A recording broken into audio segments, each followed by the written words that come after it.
the river Dunmere, ran black in winter, and blacker still on the night they brought the body of Walter the miller to Father Oswin's door. It was the miller's boy, Edmund, who came first, barefoot, on the frozen mud, his breath a ghost before him, hammering at the rectory door with both fists, as though he meant to splinter it. Father Oswin was not yet asleep. He rarely slept well in winter. The cold settled into his bones like a tenant who had ceased paying rent, and he would lie in the dark listening to the wind worry at the thatch, thinking about sins, other men's, and sometimes his own. He opened the door and the boy nearly fell inward. Father, father, it is my father. Peace, Edmund. Come inside. He is on the bridge. He will not come off the bridge. Father Oswin took his cloak from the peg, took the rushlight from its holder, and followed the boy out into the December dark. The bridge at Dunmere was an old thing, older than the village itself, older perhaps than the Norman lords who had built the mill, and the church, and the wall around the manor house. It was made of stone that no man living could name, the quarry of 5 arches broad, and it stood over a place where the river narrowed between 2 shelves of limestone, before widening again into the water meadows. In summer, children fished from its parapets. In winter, ice formed in the eddies beneath it, and wolves had been heard. In bad years, on the far bank, Walter the miller lay face down upon the bridge's crown, his arms outstretched, as though he had been attempting to embrace the stone itself. He was alive. Father Oswin could see the cloud of his breathing, but he would not rise, and when the priest knelt beside him and placed a hand upon his shoulder, Walter made a sound that was not quite weeping, and not quite speech. Walter, Walter, look at me. The miller turned his face sideways against the stone. He was a large man, 40 years, or near it, with a red beard that the frost had already begun to silver at the edges. His eyes were open and fixed on something Father Oswin could not see. They will take it, Walter said. If I leave, they will take it. Who will take what? Man. The bridge. He said it with great simplicity, as one states a fact so obvious it should require no explanation. Lord Ranulph's men, they have given notice by the feast of Stephen. They say the bridge toll passes to the manor. Every cart, every drove of cattle, every poor wretch who crosses with a bundle on his back, the toll goes to Ranulph, not to the village. They came today with a writ. They showed me the writ. Father Oswin sat back on his heels. The cold of the stone came up through the cloth of his habit. A writ cannot be disputed by lying on a bridge, Walter. Perhaps not, but while I am here, they cannot seal the notice to the toll post. It is the custom. You know the custom, Father. The notice must be sealed in the presence of no man's objection. If I object by my body, they must go back and come again. The priest looked at him for a long moment. Edmund stood a few feet away, shivering, watching his father, with an expression that contained, in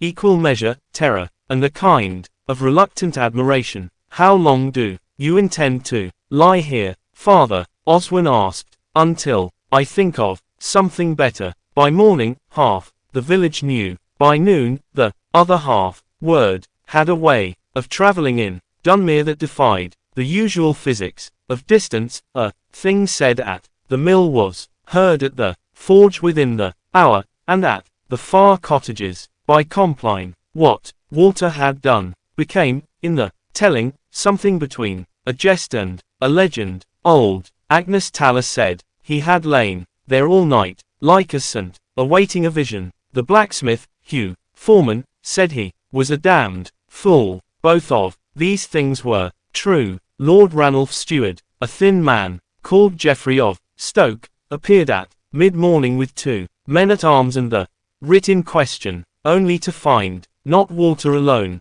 on the bridge, but Walter and Hugh Foreman and Agnes Taller and 7 or 8 others, all standing, or sitting in various attitudes of deliberate inconvenience, across the full width of the bridge, so that no cart could pass, and the toll post could not be approached without the physical displacement of at least 4 Dunmere villages. Geoffrey of Stoke was a pragmatic man. He looked at the villages, he looked at his 2 men-at-arms, who were looking at the sky, with the expression of men who wished to be somewhere else. He rolled the writ carefully and tucked it back beneath his cloak. Lord Ranulph will hear of this, he said. Lord Ranulph always hears of things, said Agnes Taller pleasantly, that has never yet prevented the river from running. Geoffrey of Stoke rode back to the manor. Father Oswin spent the afternoon in the church, walking the perimeter of the nave, 10 steps along the north wall, turn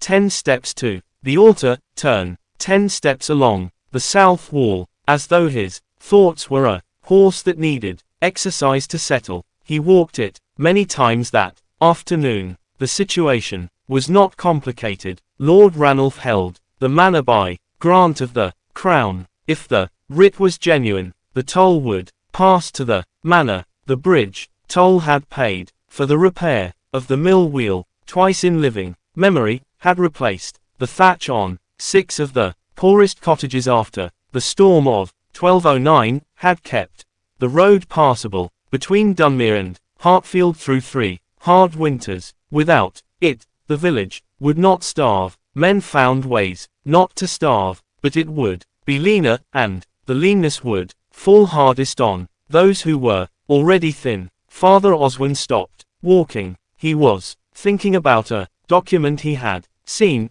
years ago in the priory at Calder, a document which had risen now to the surface of his memory like something waiting patiently at the bottom of a cold river. He rode to Calder the following morning, before dawn, on the rectory's ancient mare. He arrived as the brothers were finishing Lord's, and the prior, Brother Thomas, received him in the warming room. I need to look at the Dunmere charters, Father Oswin said. The oldest you have, the ones from before the conquest, if any survive. They survived. The librarian, a tiny, ancient monk called Brother Anselm, had spent 60 years preventing documents from perishing with a dedication that bordered on the fanatical. He led Father Oswin to a chest bound with iron and extracted from within it a collection of parchments so old they had turned the color of autumn leaves and acquired a smell like old honey and damp stone.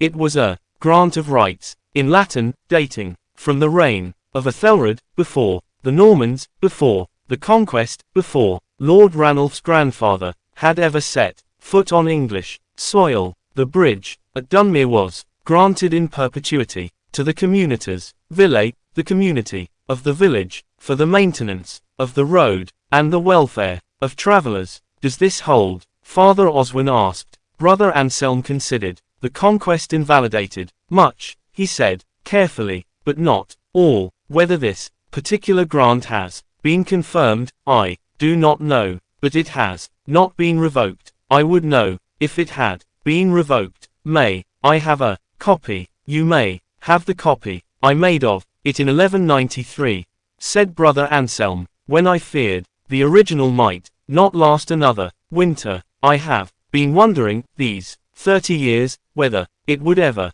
be of use to anyone. Geoffrey of Stoke returned to Dunmere on the feast of Stephen with 4 men-at-arms and a manner that suggested he had been looking forward to this. He found Father Oswin waiting at the bridge with Walter, the miller, and Hugh Foreman and Agnes Taller, and what appeared to be the majority of the village, and also, which he had not expected, Brother Thomas of Calder and a younger monk, who was, apparently, a notary. Father Oswin presented the copy of the charter. Geoffrey of Stoke read it with the expression of a man who has stepped onto solid ground and felt it shift. This proves nothing, he said, but carefully, in the manner of a man, who is not entirely sure this is true. It proves the bridge was granted to the village before your lord's family held any claim to this land. Father Oswin said,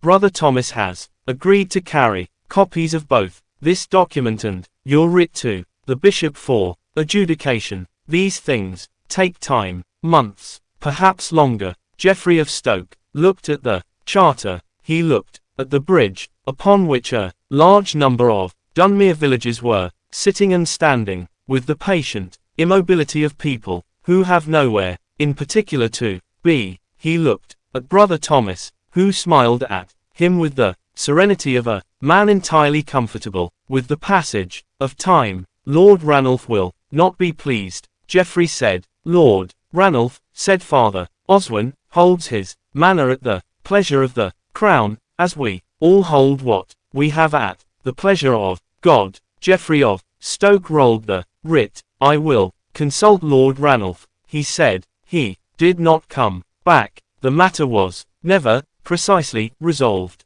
No court ruled on it. No bishop issued a formal judgment. The grant of Ethelred sat in the priory at Calder, and the copy sat in the church at Dunmere, and Lord Ranulph did not press the question again. The toll remained with the village. In 1219, it paid for the repair of the east parapet. In 1221, it paid for a new millstone. In 1224, it paid the winter fuel for 6 cottages through the worst frost in 30 years. Walter the miller lived to be 63, which was considered a remarkable age, and was buried in the churchyard within sight of the bridge. His son Edmund learned to read. Father Oswin taught him, and eventually left Dunmere for the city, which was the way of things. Father Oswin remained. He was there, still, very old, and very slow, when they repaired the central arch, in 1239 and